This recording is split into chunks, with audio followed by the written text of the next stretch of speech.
पार्टियों ने उद्घाटन समारोह में जाने का समर्थन किया है। इन 4 पार्टियों में मायावती की पार्टी बीएसपी है, ओडिशा के सीएम नवीन पटनायक की पार्टी बीजू जनता दल है, शिरोमणि अकाली दल है और आंध्र प्रदेश के सीएम जगन मोहन रेड्डी की पार्टी वाईएसआर कांग्रेस है। ये देखकर तो यही लग रहा है कि विपक्ष 2024 के लिए जिस एकजुटता की बात कर रहा है, फिलहाल वो दिखाई नहीं दे रही है। विपक्ष का कहना है कि संसद का उद्घाटन राष्ट्रपति से कराएं। इस कड़ी में बात की जाए एआईएमआईएम के नेता यानी कि अध्यक्ष असदुद्दीन ओवैसी की, तो उनकी अलग उन्होंने राग छिड़ रखा है। ओवैसी का कहना है कि नई संसद का उद्घाटन लोकसभा के स्पीकर ओम बिरला से कराया जाए।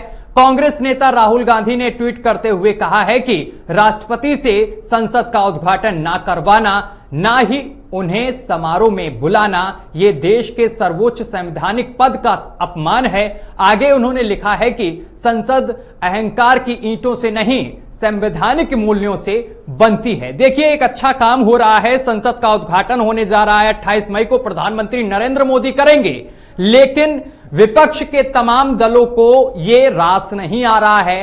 अब उन्होंने एक राग अलापना शुरू कर दिया है और इसी राग में एक के बाद एक जो विपक्षी पार्टी हैं सेम एक ही गाना गा रही हैं, लेकिन कुछ जो राजनीतिक दल हैं, विपक्षी राजनीतिक दल, वो इसके समर्थन में हैं। देखिए, लोग राग ये गा रहे हैं, कुछ कह रहे हैं कि राष्ट्रपति से इसका उद्घाटन करना चाहिए, लेकिन एआईएमआईएम के अध्यक्ष असदुद्दीन ओवैसी के साहब का कहना है कि इसका उद्घाटन ओम बिरला से कराना चाहिए, प्रधानमंत्री को पीछे हट जाना चाहिए। आखिर ये जो संसद भवन बनकर तैयार हुआ है, जिसमें बैठने की जो क्षमता है वो भी सबसे अधिक है, आखिर इसको लेकर ये बवाल क्यों मचा हुआ है, आज इसी पर चर्चा करेंगे। हमारे साथ तमाम मेहमान जुड़ रहे हैं, तो चलिए मैं परिचय करा दूं। हमारे साथ जावेद अंसारी हैं, कांग्रेस प्रवक्ता हैं। सर, आपका बहुत बहुत स्वागत है न्यूज वॉच इंडिया पर। कैप्टन आई सिंह भदौरिया हैं, प्रवक्ता बीजेपी। सर, आपका भी बहुत बहुत स्वागत है। और डॉक्टर धनोज सिंह हमारे साथ जुड़ गए हैं, राजनीतिक विश्लेषक हैं। सर, आपका भी बहुत बहुत स्वागत है। धनोज जी, सबसे पहले मैं डिबेट की शुरुआत आपसे करूंगा कि भाई, अगर देश में कुछ अच्छा कर रही है बीजेपी और नरेंद्र मोदी सरकार में नया संसद भवन मिल रहा है, देखिए वो बीजेपी को ही अकेले नहीं मिलने वाला है, सभी उसका यूज करेंगे और सभी लोग पहुंचेंगे, जो भी जीत कर वहां पर पहुंचेंगे सब वहां पर बैठेंगे। लेकिन आखिर ये बनकर तैयार हुआ, 28 मई को प्रधानमंत्री नरेंद्र मोदी को इसका उद्घाटन करना है, तो आखिर विपक्षी दलों को इससे ऐतराज क्यों है? उनका कहना है कि राष्ट्रपति से कराएं। यहां तक कि जो असदुद्दीन ओवैसी साहब हैं वो कह रहे हैं राष्ट्रपति से नहीं, ओम बिरला जी से कराइए। धनोज जी।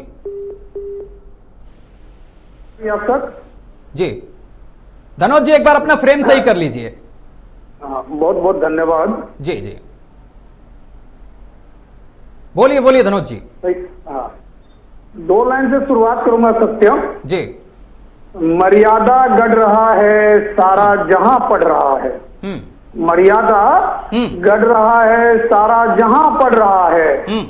एक अध्याय जुड़ रहा इतिहास के पन्नों में, एक अध्याय जुड़ रहा इतिहास के पन्नों में। खुद इमारत ही सच्चाई बयां कर पाए।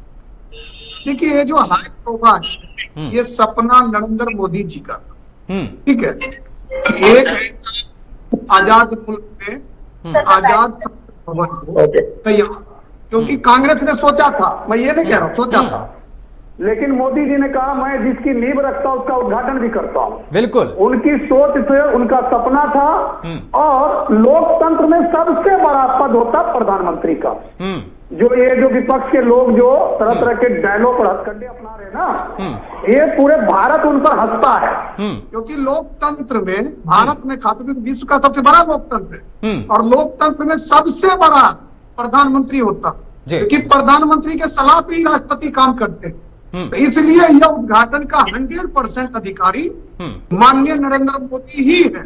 लेकिन विपक्ष का काम है राजनीति करना। लेकिन मुझे एक बात ताजुब होता है, ठीक आज से 30 साल, 40 साल, 50 साल बाद जब इतिहास के रूप में इसको याद किया जाएगा, तब इन नेताओं का नाम उस बिल्डिंग में नहीं होगा, क्योंकि जो चलचित्र वगैरह है वो नहीं लगेगा।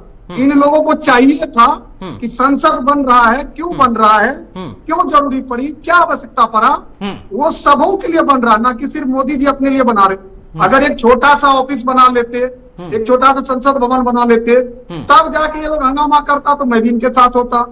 ये जो है संसद भवन जो भूकंप रोधी है, जिसमें बैठने की क्षमता 160, आपको ही पता बुलेटिन में आपने कहा है कि लोकसभा के 888, राज्यसभा के इतने, तो ये सब किसके लिए हो रहा? ये सभी दलों के लिए हो रहा। लेकिन इनका काम है राजनीति करना, तो राजनीति कर रही है, करने दीजिए। पूरा देश जानता है राजनीति करना विपक्ष का काम है।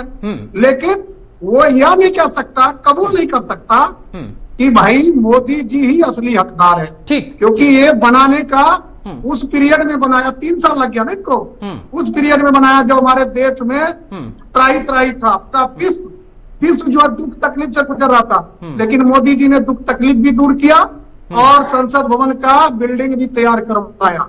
इसलिए फीता काटने का अधिकारी नरेंद्र मोदी है। ठीक है सर। जावेद जी, आखिर समस्या कहां आ रही है? एक अच्छा काम हो रहा देश में और इतनी जल्दी बनकर तैयार हो गया, क्षमता भी बैठने की बढ़िया है, आप लोगों के लिए सोचकर ये बनवाया गया है, फिर उद्घाटन को लेकर इतना यहां पर समस्या कहां आ रही है? क्यों इतना बवाल किए हुए हैं कि भाई हम जाएंगे नहीं, राष्ट्रपति को करना चाहिए उद्घाटन? मैं आपसे ये जानना चाहता हूं, शायद 18 जनवरी 1927 याद होगा जब इसी संसद भवन का, जो पिछला संसद भवन है, इसका उद्घाटन हुआ था। वो भी अपने देश के किसी व्यक्ति ने नहीं किया था, तत्कालीन आपको बताते चले कि लॉर्ड इरविन जो थे उन्होंने किया था और कांग्रेस के तमाम नेता वहां पर पहुंचे थे। एक उदाहरण और मैं बता देता हूं, जो बीजेपी के तमाम नेताओं ने एक वीडियो जारी किया है कि संसद के अंदर एक लाइब्रेरी बनाई गई थी जिसका उद्घाटन करने के लिए राजीव गांधी गए थे, तब आप लोगों ने आपत्ति नहीं जताई थी। आज प्रधानमंत्री कुछ बनाकर तैयार किया है और इसका उद्घाटन करने जा रहे हैं, तो आप लोग कह रहे हैं राष्ट्रपति को करना चाहिए, तो कोई कह रहा ओम बिरला को करना चाहिए। आप लोग अच्छाइयां नहीं देखते हैं और ये सब चीजें ला देते हैं बीच में। जावेद जी, जावेद जी, आपकी जी आवाज बोलिए। आ रही है मेरी आवाज? जी आ रही है। हाँ, आपने सवाल पूछा तो धैर्य से मेरा जवाब सुनना। बिल्कुल सुनूंगा सर। हाँ, धनोज जी ने कहा कि सबसे जो बड़ा आदमी व्यक्ति होता है भारत में वो प्रधानमंत्री होता है। ये इनका दिवालियापन दिखाता है कि इन्होंने संविधान को शायद पढ़ा नहीं है। आर्टिकल 52 कहता है कि president is the head of the state. Article 79 कहता है कि संसद का गठन 3 लोगों से मिलकर होता है, एक प्रेसिडेंट, एक लोकसभा और एक राज्यसभा। और जो प्रेसिडेंट ऑफ इंडिया होते हैं वो गार्जियन ऑफ पार्लियामेंट होते हैं। ये 79 आर्टिकल में लिखा है। और आर्टिकल 85 ये कहता है सत्यम जी कि प्रेसिडेंट को ही पावर है कि वो लोकसभा या राज्यसभा को स्थगित कर सकता है या उसको बुला सकता है। ये स्पीकर को भी पावर नहीं है, प्रधानमंत्री को भी पावर नहीं है। तो जो भाजपा की सरकार है वो संविधान पर प्रहार कर रही है, लोकतंत्र पर प्रहार कर रही है। और दूसरा, अगर आपने कहा धनोज जी ने कि अगर कुछ और प्रधानमंत्री बनवा रहे होते तो मैं उनका समर्थन करता। शायद इन्हें पता नहीं, सेंट्रल विस्टा प्रोजेक्ट 30,000 करोड़ का है और उसमें प्रधानमंत्री जी का आवास भी बन रहा है 467 करोड़ का, जो सवा दो लाख स्क्वायर फीट का आलीशान महल बन रहा है, जिसकी एक सुरंग पार्लियामेंट तक जाएगी और एक पीएमओ तक जाएगी। इन्हें शायद जानकारी नहीं है। और दूसरा मैं बता दूं, प्रधानमंत्री जी से बड़े राष्ट्रपति होते हैं, क्योंकि राष्ट्रपति ही होते हैं जो गार्जियन होते हैं पार्लियामेंट के। दूसरा मैं बता दूं, क्या आपत्ति है राष्ट्रपति जी को अगर उद्घाटन के लिए बुलाया? क्या आपत्ति है बताइए, क्या आपत्ति है? क्यों नहीं करे राष्ट्रपति जी? तो फिर वो हेड ऑफ द स्टेट है तो आपत्ति मैं पूछ लेता हूं, कैप्टन आई सिंह भदौरिया ही बता सकते हैं इसको बखूबी, क्योंकि मुझे बताना भी सही नहीं लगता है। एक सेकंड में आता हूं। कैप्टन आई सिंह भदौरिया, जरा आप मुझे ये बताइए कि विपक्ष कह रहा है क्या आपत्ति है राष्ट्रपति अगर इसका उद्घाटन कर लें, लेकिन एक चीज कैप्टन आई सिंह भदौरिया आप समझिए कि जब संसद के अंदर एक लाइब्रेरी बनी थी तब उसका उद्घाटन करने राजीव गांधी जाते हैं, तब विपक्ष को कोई दिक्कत नहीं होती। आज जब प्रधानमंत्री नरेंद्र मोदी ये शुभ काम कर रहे हैं, आखिर तब विपक्ष को क्यों दिक्कत है? जरा जवाब दीजिए। अच्छा सवाल लिया है। कांग्रेस को दिक्कत ये नहीं है, कांग्रेस को दिक्कत ये है कि आत्यंतिक ये तो एक रूम, एक कमरा भी नहीं बना पाए सदन में। और आज नरेंद्र मोदी जी ने, देश के प्रधानमंत्री ने देश का पैसा देश के उद्यानों में लगाया है। जब हमारी संसद बनी थी, ये अंग्रेजों को टाइम बनी थी, ये कांग्रेस ने भी नहीं बनाई है। बिल्कुल। और उस टाइम जब बनाई गई थी तो ये देख के बनाया गया था कि हमारे देश में एमपी की सदस्य कितनी संख्या है। राज्यसभा के कितने हैं, लोकसभा के कितने हैं। तो उस टाइम के हिसाब से देख के जो जनसंख्या थी उस हिसाब से बनी थी। और उतनी आधुनिक भी नहीं है, क्योंकि उस टाइम आधुनिकता थी नहीं। हमारे यहाँ उस टाइम तो इलेक्ट्रिसिटी भी नहीं हुआ करती थी। आपने देखा होगा कि पार्लियामेंट के अंदर जो पंखे लगे वो भी उल्टे लगे हैं, ऊपर को ऐसे नीचे से खड़े होकर घूमते हैं पिलरों पे। तो बहुत सी ऐसी चीजें हैं। अगर आज इसकी आवश्यकता इस हिसाब से जरूरी थी कि आज देश हमारा बदल चुका है। आज हमारा देश देखिए कहां से कहां निकल चुका है। और हम अंग्रेजों के जमाने की पार्लियामेंट में बैठ रहे थे। यही इनकी कांग्रेस की सोच है कि समस्या ये नहीं है, समस्या ये है कि मोदी जी ने क्यों बनाया, हमने तो कुछ कर ही नहीं पाया। और मोदी जी ने इसका शुरुआत करी और उद्घाटन भी वही कर देंगे। तो इसका श्रेय कहीं मोदी को ना मिल जाए। ये वो ही लोग हैं, जब हम राष्ट्रपति मुर्मू जी को लेके आए थे, उनको राष्ट्रपति की घोषणा करी थी, तो यही कांग्रेसियों ने सबसे ज्यादा विरोध किया था। इनके सहयोगियों ने विरोध किया था मुर्मू जी का, जो आज कह रहे हैं कि उद्घाटन उनसे कराना चाहिए। और तो और इन्होंने मुर्मू जी को यहां तक कह दिया था कि राष्ट्रपिता नहीं, मतलब राष्ट्रपति नहीं, राष्ट्रपत्नी है। बिल्कुल, ये कांग्रेस के सांसद ने ही कहा था। तो इनकी कितनी घटिया गिरी हुई सोच है। ये अंग्रेजों की सोच वाले लोग, जब नेहरू जी ने देश आजाद हुआ था, प्रधानमंत्री पहले प्रधानमंत्री पद की शपथ ली थी। किसने शपथ दिलाई थी बताइए? एक अंग्रेज ने दिलाई थी। और शपथ क्या ली थी? अंग्रेज के प्रति वफादार रहने की। तो ये वफादार तो अंग्रेजों के हैं, ये उस सोच के बने हुए लोग हैं। ये हिंदुस्तान में कुछ भी अच्छा हो इनको अच्छा नहीं लगता। धारा 370 हटी, भारत एक बनाया गया जम्मू कश्मीर से लेकर कन्याकुमारी तक, तब इनको अच्छा नहीं लगा। राम मंदिर बना, इनको अच्छा नहीं लगा। बनारस में कॉरिडोर बना, इनको अच्छा नहीं लगा। देश में कुछ भी होता है इन्हें अच्छा नहीं लगता। इन्हें सिर्फ अच्छा लगता है कि इस देश को हम कैसे लूट सके, इस देश में जाति धर्म में कैसे लोगों को बांट सके, अराजकता कैसे फैला सके, डिस्टेंसशिप कैसे कर सके। ये चीजें इनको अच्छी लगती है। देश का विकास इनको बिल्कुल अच्छा नहीं लगता। ठीक है सर। जावेद जी, अब आप लोग कह रहे हैं कि राष्ट्रपति से उद्घाटन कराना चाहिए, लेकिन कैप्टन आई सिंह भदौरिया कह रहे हैं ये तो राष्ट्रपति का सम्मान ही नहीं करते, उनको लेकर अनाप शनाप टिप्पणियां करते हैं आपके कांग्रेस के तमाम नेता। भाई ये तो समझ में बात नहीं है। एक तरफ तो आप राष्ट्रपति से उद्घाटन करने की बात कर रहे हैं, दूसरी तरफ अभी उनका ही विरोध कर रहे थे आपके पार्टी के नेता, जाने किस तरह की टिप्पणियां कर रहे थे। पे खेद व्यक्त कर चुके हैं। जो जिस राजनेता ने वो बयान दिया था उस पर खेद व्यक्त हो गया था। दूसरा मैं ये कहना चाहूंगा, ये कह रहे हैं कि कांग्रेस ने कुछ नहीं बनाया, तो मोदी जी क्या बेच रहे हैं? LIC बेच रहे हैं, बेल बेच रहे हैं, रेल बेच रहे हैं। कौन सा संस्थान है जो बचा है? सारे पोर्ट बेच दिए, सारे एयरपोर्ट बेच दिए। तो ये क्या मोदी जी ने बनाए थे? और ये कह रहे हैं कि हमारी मानसिकता अंग्रेजों की है। अंग्रेजों से तो हम लड़े थे, मानसिकता उनकी है जो पेंशन ले रहे थे 60 रुपए महीने की और माफी नामे लिख रहे थे 5-5, 6 बार अंग्रेजों की। और आज भी उस मानसिकता के लोग, DRDO का डायरेक्टर है प्रदीप कोरलुकर, वो पाकिस्तान को जानकारी दे रहा है हमारी मिसाइलों की। वो मानसिकता है जो देश विरोधी काम करते हैं। और दूसरा, इन्होंने भदौरिया जी ने कहा कि श्रेय लेने की बात है। हम श्रेय की बात नहीं करें, मोदी जी सारा श्रेय ले ले। कोरोना की मौतों का भी श्रेय ले ले, 45 लाख मौतें हुई है। और मणिपुर में जो हो रहा है, 25 दिन से इंटरनेट बंद है, 1700 लोगों के घर फूंक दिए गए, धार्मिक स्थलों को जला दिया गया, 1000 बंदूकें छीन ली गई सुरक्षा कर्मियों की, और 5 दिन से वहां पे कर्फ्यू। उसका भी श्रेय ले ले मोदी जी। जो महंगाई बढ़ाई है देश में, सिलेंडर 400 से 1200 का तय आया, उसका भी श्रेय ले ले मोदी जी। और इसका भी श्रेय ले ले जो 45 साल में सबसे ज्यादा बेरोजगारी फैलाई, उसका भी श्रेय ले ले मोदी जी। और श्रेय इसका भी ले ले जो एक देश पे 150 लाख करोड़ का कर्ज कर दिया, उसका भी श्रेय ले ले मोदी जी। हम कब कह रहे हैं श्रेय नहीं लेना? बिल्कुल लीजिए श्रेय, हर चीज का श्रेय लीजिए। चीन अरुणाचल में घुस के बैठा है, 11 जगह के नाम बदल देता है, उसका भी श्रेय ले ले मोदी जी। गलवान घाटी में 20 हत्याएं हो जाती है हमारे सैनिकों की, उसका भी श्रेय ले ले मोदी जी। पिछले महीने 10 सैनिक शहीद हो गए कश्मीर में, उस तरह भी श्रेय ले ले मोदी जी। 370 का श्रेय ले रहे हो, 371 भी पढ़ लिया करो कभी। कितने लोगों ने रियल एस्टेट में पैसा लगा दिया कश्मीर में, वो भी बता दो, जानकारी दे दो। और दूसरा, मैं इनसे ये कहना चाहूंगा, श्रेय का होड़, वीडियोग्राफी का होड़ छोड़ दीजिए। आपकी टूल किट मार्केट में आ गई है। अमित मालविया ने एक वीडियो जारी कर दिया है कि मोदी जी किस तरह उनका स्वागत होगा, किस तरीके से फोटो खींचेगा। तो ये तो श्रेय आपको क्रेडिट देने का पूरा तैयार कर चुके हैं प्लान। हम तो कह रहे हैं जो गार्जियन ऑफ कॉन्स्टिट्यूशन है, गार्जियन ऑफ पार्लियामेंट है, उसको बुलाइए और उनको सम्मान दीजिए।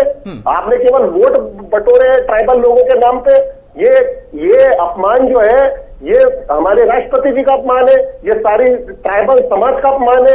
क्यों नहीं बुला रहे हो आप? कौन से संविधान का उल्लंघन हो रहा? अगर विपक्ष मना कर रहा है कि भाई, अरे सर सुनिए मेरी बात, जावेद जी, जावेद अंसारी जी, पहले मैं आपको पूरा जानकारी दे देता हूं। जब राष्ट्रपति जी से ये चीज बीजेपी के तमाम वरिष्ठ जो नेता हैं उन्होंने रखी कि आप इसका उद्घाटन करिए, तो राष्ट्रपति जी ने साफ मना कर दिया कि मुझे नहीं करना है, प्रधानमंत्री जी से ही इसका उद्घाटन कराइए। तो आप लोग इतना विचलित क्यों हो रहे हैं? समझ ही नहीं आ रहा कि आप लोग इतना विचलित क्यों हो रहे हैं। आप वही राष्ट्रपति को याद करिए कि जब उनको राष्ट्रपति बनाया गया था, आपके पार्टी के एक नेता नहीं तमाम नेताओं ने अभद्र टिप्पणियां की थी, अनाप शनाप टिप्पणियां की थी। आज उस राष्ट्रपति का आपको बड़ी चिंता हो गई। आप वो लेटर दिखाइए कि प्रधानमंत्री ने लेटर लिखा हो कि आप इनॉग्रेशन करिए, प्रेसिडेंट ने मना कर दिया, आपको लेटर रख लिया देश के सामने।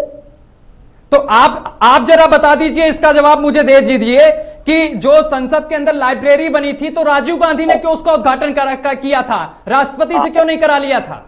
ठीक है, आप भी लाइब्रेरी बनाइए, प्रधानमंत्री जी से उद्घाटन कराइए, हम कुछ नहीं बोलेंगे, कराइए। एक एक्सटेंशन होता है, कोई प्रॉब्लम नहीं, रूम बनता है, कोई प्रॉब्लम नहीं। 1927 की जो घटना थी तब आप लोगों ने विरोध क्यों नहीं किया था? एक अंग्रेज ने उद्घाटन किया था, कमरे की बात नहीं है। तब आप लोग क्यों चुप्पी साधे बैठे थे? ये लोकतंत्र का मंदिर है, ये ईंटों से लोकतंत्र नहीं मजबूत होता, ये संविधान से मजबूत होता है। ठीक है, वापस आऊंगा। डॉक्टर धनोज, संविधान को और संविधान के मूल्यों को कीमत की तरह चाट रहे हैं। ओके, डॉक्टर धनोज जी, ये बताइए, कुछ लोग तो हैं 15 से अधिक पार्टियां जो विपक्षी पार्टियां हैं वो इसका विरोध कर रही हैं, लेकिन 4 पार्टी ऐसी हैं जो इसका समर्थन कर रही हैं, जिसमें बीएसपी शामिल है और शिरोमणि अकाली दल शामिल है और सीएम आंध्र प्रदेश के जो सीएम हैं जगन मोहन रेड्डी वो शामिल हैं। तो विपक्षी एकता इसमें कहां दिख रही है? कहते हैं कि विपक्ष को एकजुट कर लिया है, 2024 को हम फतेह कर लेंगे, बीजेपी के खिलाफ लड़ेंगे। यहां तो एकता दिख ही नहीं रही है, कोई इधर भाग रहा है तो कोई इधर भाग रहा है। धनोज जी की आवाज दीजिए। धनोज जी, आवाज नहीं आ रही आपकी, जरा लीड देखिए। आ रही है मेरी आवाज? जी बिल्कुल आ रही है। बच्चे भी हंसते हैं भारत के इन लोगों के बात पर, क्योंकि आज जो सोशल मीडिया का जमाना है, बच्चे इन लोगों के ऊपर हंसते हैं। क्यों हंसते हैं? क्योंकि आज तक विपक्षी एकता का एक छोटा सा उदाहरण दे रहा आपको। अभी ये लोग कर्नाटक जीता है ना कांग्रेस पार्टी, इन्होंने खुद केजरीवाल जो मुख्यमंत्री है उनको नहीं निमंत्रण दिया, बहुजन समाज पार्टी के सुप्रीमो को निमंत्रण नहीं दिया। तो ये दोनों जो है, क्या ये दोनों नेता मजबूत नेता नहीं है इनके नजरों में? क्या ये विपक्ष के नेता नहीं है? तो विपक्षी एकता का तो, और ऊपर से देखिए अधीर रंजन चौधरी क्या बयान देता ममता बनर्जी के लिए, तो सबको पता, बच्चे हंसते हैं, समझ गए? इनके इस करतूत से भी हंसते हैं कि ये जो अभी बता रहे, जिस राष्ट्रपति को जब नॉमिनेशन किया गया, द्रौपदी मुर्मू को जब उम्मीदवार बनाया गया, तब ये लोग विरोध में खड़े थे। तब ये लोग के जो दिवालियापन, मानसिकता, इनका जो है भोलापन, इसकी अच्छाई सब ताक पर था। तब इनको द्रौपदी मुर्मू में एक भविष्य का राष्ट्रपति, एक SC नजर नहीं आ रहा था, लेकिन आज इसको सब कुछ नजर आ रहा। और सारे विपक्ष का चिट्ठी लिख दिया कि इमाम नईम साहिबा आप आइए, आप जाके उद्घाटन करिए, आप जो है हमारे सरपरस्ती हैं, आप हमारे सब कुछ हैं। एक भी लेटर ये दिखा दे कांग्रेस का, एक भी सांसद बताइए जर्सी काऊ किसने कहा था, बताइए सुपर का किसने कहा था, प्रधानमंत्री का बयान नहीं दिख रहा। भैया हम जो बात करें, मैं आपके बीच में नहीं बोलता भाई साहब। अंसारी जी, उसके बयान आपको नहीं दिख रहा है, आपको एक सांसद का बयान दिख रहा है, देश के सबसे बड़े नेता का बयान नहीं दिख रहा है। आपके ऊपर से वही मुआवजा होता है, आपका नाम नहीं, आपका सर आपको दिख ही नहीं रहा है क्या? आपको दिख ही नहीं पाते क्या? अरे आप सुन नहीं पाते क्या? क्या सुन नहीं पाते? आप बताइए प्रधानमंत्री ने क्या क्या बयान दिया महिलाओं के विरोध में? तो चुप रहिए ना भाई, मेरा टर्म मुझे बोलने दीजिए। मेरा टर्म बोलने दीजिए, आपको मैंने सुना ना। अरे भैया भजन कीर्तन बाद में करना। अरे भजन कीर्तन आप करते हो, दलाली आप करते हो, आप सरकार के लिए दलाली करते हो, आप दलाल लोग, आपका भजन कीर्तन आप करते हो, हम नहीं करते, हम देश के मुद्दे उठाते हैं। सत्यम जी, इसको चुप कराइए, इसका दिवालिया हो गया, ये झूठ बोल रहा है। सुने इसको जो है ना थोड़ा चुप कराइए, पूरे दिवालिया हो गया। ठीक है धनोज जी, इसीलिए पूरा बच्चा बच्चा हंसता है इन लोग के ऊपर। बच्चा आपसे हंस रहा है, दलाली कर रहे हैं सारे चैनल पे बैठ के आप लोग। घर के लोग भी बच्चा आपसे हंस रहा है, दलाल लोगों को देख कर कितनी मीडिया गिर गई है, प्रेस फ्रीडम इंडेक्स पर 1 नंबर पे आ गए आप जैसे दलाल पत्रकारों की वजह से। इसको बोलेगा 101 नंबर पे आ गए आप जैसे दलाल पत्रकारों की वजह से। देखिए पूरी दुनिया में 180 देश की सूची में 101 नंबर पे आ गए कि दलाली करते हो आप लोग, सरकार की सवाल नहीं पूछते हो, विपक्ष से सवाल पूछते हो। पूछो आप सरकार को सवाल, मणिपुर में क्या हो रहा है, पूछो मणिपुर में क्या हो रहा है। इसका नेता जाता चाइना में चुप चुप गोलगप्पे खाता। देखिए अरे जैसा आप लोग दलाली करते हो, एक्सपोर्ट आप कर रहे हो, सारा इंपोर्ट आप कर रहे हो चाइना से। अरे दलाल लोग आपको, दलाल लोग आपको, अरे दलाल लोग आपको, अरे पूरा देश सबसे बड़े दलाल लोग आपको, आपसे बड़ा कोई दलाल नहीं है देश में। अरे दलाल लोग सब देश देख रहा है किस तरीके से। सर मुद्दे पर आइए सर, ये आपस की लड़ाई पूरा देश जानता है इन संघियों को। जावेद जी, धनोज जी, आप दोनों लोग प्लीज। ठीक अपनी आप तरस खाओ कि दलाली करने। ठीक है सर, ठीक है सर, आप दोनों लोग 1 मिनट, ठीक है सर शांत रहिए सर, पूरा देश देख रहा है आप लोगों को। Please sir, doctor Dhanoj ji 1 second, मैं कैप्टन आई सिंह भदौरिया के पास जाऊंगा। कैप्टन आई सिंह भदौरिया, ठीक है सर, ठीक है कैप्टन आई सिंह भदौरिया, दलाली करोगे तो मैं आ रहा हूं। जावेद जी 1 सेकंड बस। कैप्टन आई सिंह भदौरिया, आवाज पहुंच रही है आप तक? कैप्टन आई सिंह भदौरिया, 28 मई को उद्घाटन होना है, तमाम विपक्षी दल एक तरफ हैं, लेकिन विपक्ष का आपको समर्थन भी मिला है। कांग्रेस कहती है विपक्षी एकता एक साथ हो गई है, एकजुट हो गए हैं, 2024 को लेकर हम एक साथ लड़ेंगे बीजेपी के खिलाफ। लेकिन यहां जब संसद का उद्घाटन हो रहा है, नए संसद भवन का, तो यहां पर आपके साथ भी कुछ दल दिखाई दे रहे हैं, तो इनकी ये कैसी विपक्षी एकता है? आपने देखा होगा कि इनकी एकता बार बार बनी है और बार बार टूट जाती है, क्योंकि इनकी एकता में सिर्फ स्वार्थ होता है, एकता नहीं होती है। वो एक आपने कहावत सुनी होगी, चोर चोर मौत से आते भाई। तो ये सारे चोर वो चोर हैं जिन्होंने देश का पैसा लूटा है किसी न किसी रास्ते से। जहां जिनकी सरकार रही, केंद्र में रही, प्रांतों में रही, तो इन्होंने जनता का विकास न करके पूरा पैसा लूट लूट के अपनी तिजोरियां भरी। आज जो है ना, जो सरकार बैठी है केंद्र में, जो आज देश का प्रधानमंत्री है, जो अपने आप को देश का प्रधान सेवक बताता है, आज वो ही जो है ना इनके हलक में डाल के और जनता का पैसा खींच रहा है और इनको जेल में पहुंचा रहा है। तो ये डर की एकता है, एकता नहीं है, सिर्फ डर की एकता है कि जेल में जाने का सबका नंबर लग रहा है, इसलिए एक हो जाओ। और आम जनता हमें बिल्कुल जो है ना सपोर्ट कर रही है, जबकि हम जनता के कार्य कर रहे हैं। आज जिस तरह से हमने देश में पहले थोड़ा बीच में बंद कराओ, इस तरह के डिबेट नहीं होती, इनका माइक बंद। जावेद जी देखिए, कैप्टन आई सिंह भदौरिया शुरू से नहीं बीच में बोले हैं, आपका मैं टर्न दूंगा ना सर। जावेद जी, मैं आपको बोलने का मौका दूंगा ना sir. Captain I Singh Bhadauria किसी के बीच में नहीं बोलिए, देखिए मैं आपको बोलने का पूरा मौका दूंगा जावेद जी, ठीक है? बोलिए कैप्टन आई सिंह भदौरिया। वही मैं कह रहा हूँ कि आज इसकी एकता सिर्फ जो है ना एक छलावा मात्र है जनता को दिखाने के लिए, क्योंकि जिस तरह से देश को लूटा है इन्होंने, अपनी तिजोरियां भरी है। आज आप देखिए कि रॉबर्ट वडेरा कौन है, कांग्रेस के दबाव है। और जब शादी हुई थी रॉबर्ट वडेरा क्या थे? कुछ भी नहीं थे, कुछ भी नहीं थे। मेरठ के पास में, मुरादाबाद के पास में इनका गांव है, जो भट्टों पे काम करते हैं, उसमें इनके जो है ना इनके परिवार वाले वहां काम करते थे। और आज रॉबर्ट वडेरा जो है ना हजारों करोड़ के जो है ना मालिक बन गए। पैसा किसका है? जनता का पैसा लूटा है, जो विदेशों में लगाया है। आज वो लूटा हुआ हम वापस ले रहे हैं इनके हालत में हाथ डाल के।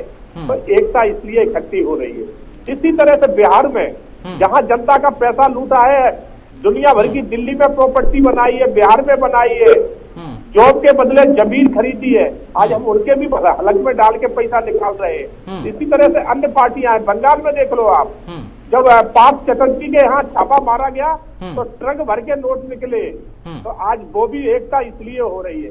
तो एक दुनिया को दिखाने के लिए एक है, एक नहीं है, डर से एक है। इन्हें मालूम है कि जो हमने जनता को लूटा है, तो हमसे पैसा तो छुड़ाया ही जाएगा और साथ में हमें जेल में डाला जाएगा। मैं आपको कह रहा हूँ, बड़ा एक सत्य बात कह रहा जी। हूँ, आज मोदी जी घोषणा कर दें कि जितना पिछला घोटाला था मैंने सब माफ किया, अब नया कोई मत करना, ये सारी विपक्षी पार्टियां झंडा लेके कल निकल के कहेंगी कि मोदी जिंदाबाद, मोदी से अच्छा कोई नेता नहीं। तो ये वो लोग हैं जो भ्रष्टाचार में डूबे हैं, भ्रष्टीकरण में डूबे हैं, देश का विकास इन्होंने किया नहीं है। आज भारतीय जनता पार्टी ने कितने अच्छे इंफ्रास्ट्रक्चर चलाए, देश में रोडों का जाल बिछा दिया है, नए नए हम हॉस्पिटल लेके आए, नए नए एम्स लेके आए, इंजीनियरिंग कॉलेज लाए, वो ये कभी ला नहीं पाए। तो इसलिए आज ये बौखलाए हुए हैं, जानते हैं कि जनता अब विकास पे वोट करेगी, इनके झूठे वादों पे वोट नहीं करेगी। ठीक है, ठीक है। जावेद, ठीक है, जावेद अंसारी बोलिए, आप सोचिए, बोलिए जावेद अंसारी, बात रखिए अपनी। मैं यही कह रहा हूं सत्यम जी, वो कह रहे हैं भदौरिया जी के भ्रष्टाचार हुआ, घोटाले किए। 9 साल से आप सरकार में थे तो आप क्या कर रहे थे? 700 से ज्यादा कार्यालय इन्होंने प्रदेश में बनाए 5 स्टार लेवल के। वो पैसा कहां से आया आपके पास? आपके खातों में 5,000 करोड़ भाजपा के खाते में पैसा है, वो कहां से आया? हम कह रहे हैं बार बार, अडानी की शेल कंपनियों में 20,000 करोड़ किसका, उसकी जांच करा लो, भाग जाते हैं ये। मेहुल चौधरी पैसा लेके भाग गया, विजय माल्या पैसा लेके भाग गया, नीरव मोदी पैसा लेके भाग गया। ये वो लोग हैं जो वर्ल्ड इकोनॉमिक फोरम में स्विट्जरलैंड में प्रधानमंत्री के साथ फोटो खिंचवा रहे थे, और मेहुल भाई तो प्रधानमंत्री कार्यालय में बैठे थे भागने से पहले। इनके नेता उनका केस लड़ते थे, चाहे वो अरुण जेटली की बेटी हो, चाहे सुषमा स्वराज की बेटी हो, केस लड़ते थे बचाने के लिए। जब पोल खुली तो भाग गए। तो भ्रष्टाचार की बात न करें। और वाड्रा जी का इन्होंने नाम लिया, हरियाणा सरकार ने हाई कोर्ट में एफिडेविट दिया है कि कोई भी जांच में कोई भी फ्रॉड, कोई भी घोटाला नहीं पाया गया, फिर भी वो नाम ले रहे हैं। तो इनका काम ही है बार बार बोलो, झूठ बोलो, बार बार बोलो, झूठ बोलो। तो ये इनका प्रचार तंत्र है कि झूठ को भी सच साबित करने में लग ठीक है सर, समय की कमी है। डॉक्टर धनोज जी, फाइनल कमेंट 20 सेकेंड में। फाइनल कमेंट में मैं इतना ही कहूंगा, आज ये देश के लिए गर्व की बात है कि एक व्यक्ति जो प्रधानमंत्री बना और उसने सोचा कि संसद भवन होनी चाहिए, उसका उद्घाटन भी होनी चाहिए, तो उनका ये राइट है। उस राइट के तहत, क्योंकि सदन का नेता भी है वो, तो इसलिए प्रधानमंत्री में लोकतंत्र की बात किया। लोकतंत्र में हमारे संविधान भी कहता है लोकतंत्र की बात में, तो उनको ये अधिकार है। उसका उद्घाटन से किसी को बुरा नहीं लगना चाहिए और इस पर राजनीति नहीं होनी चाहिए। ठीक है, captain I Singh Bhadauria, final comment. बहुत अच्छी बात है, धनोज जी ने कहा, बिल्कुल सही लाइन कही है कि जो देश की सदन है, सदन का नेता प्रधानमंत्री होता है, और सदन में कोई भी कार्य होता है तो उससे पहला अधिकार सदन के नेता का बनता है। वो सदन नेता जो होगा उसी का अधिकार बनता है। तो आज अगर इसका उद्घाटन प्रधानमंत्री कर रहे हैं तो ये उनका अधिकार है, और देश के लिए भी अच्छा है, और देश भी यही मांग कर रहा है। जब विपक्षी जो है ना, जो हर बात में कमी ढूंढते हैं, हर चीज में वो बुराइयां निकालते हैं, कमियां निकालते हैं, उनको छोड़ दे, बाकी पूरा देश खुश है, कह रहा है कि प्रधानमंत्री के कर कमलों द्वारा ही इसका उद्घाटन होना चाहिए। ठीक है, जावेद अंसारी, फाइनल कमेंट। बस मैं यही कहना चाहूंगा कि भाजपा के लोगों और दलाल पत्रकारों को आर्टिकल 52, आर्टिकल 79 और आर्टिकल 85 संविधान का पढ़ना चाहिए। फिर पता लग जाएगा राष्ट्रपति और प्रधानमंत्री में क्या फर्क होता है, गार्जियन कौन होता है संसद का। तो जावेद जी, आप पत्रकारों को बार बार टारगेट क्यों कर रहे हैं सर, सभी पत्रकारों को इस तरीके से? जावेद जी, ये तो भाषा सही नहीं, मैंने उस टाइम आपको सुन नहीं पाया क्योंकि दोनों लोग आपस में बातचीत कर रहे थे, इसलिए मुझे सही समझ नहीं आया। लेकिन आपसे अभी मैंने फाइनल कमेंट लिया, तो आप पत्रकारों को इस तरीके की भाषा का प्रयोग कर रहे हैं। ये तो कहीं से वो बता रहे हैं कि प्रधानमंत्री राष्ट्रपति से बड़ा है, संविधान के अनुच्छेद बता रहा हूं मैं आपको। नहीं, शब्द संविधान से देश चलता है। शब्दों पर गरिमत बनाए रखिए। आपने राष्ट्रपति के लिए जो शब्द यूज किए थे वो तो मैं सबको पता है, लेकिन आज आप पत्रकारों को भी नहीं छोड़ रहे हैं, पत्रकारों के साथ वही शब्दों का प्रयोग। क्योंकि संविधान पढ़ा रहा हूं इनको मैं, article 52, article 79, article 85 of Indian constitution, सब पढ़िए, फिर आपको पता लग जाएगा प्रधानमंत्री जी किस तरीके से संविधान पर और लोकतंत्र पर प्रहार कर रहे हैं। आपने किसको ये शब्द बोले हैं? जो गोदी मीडिया उसको बोले हैं, आपको नहीं बोले मैंने।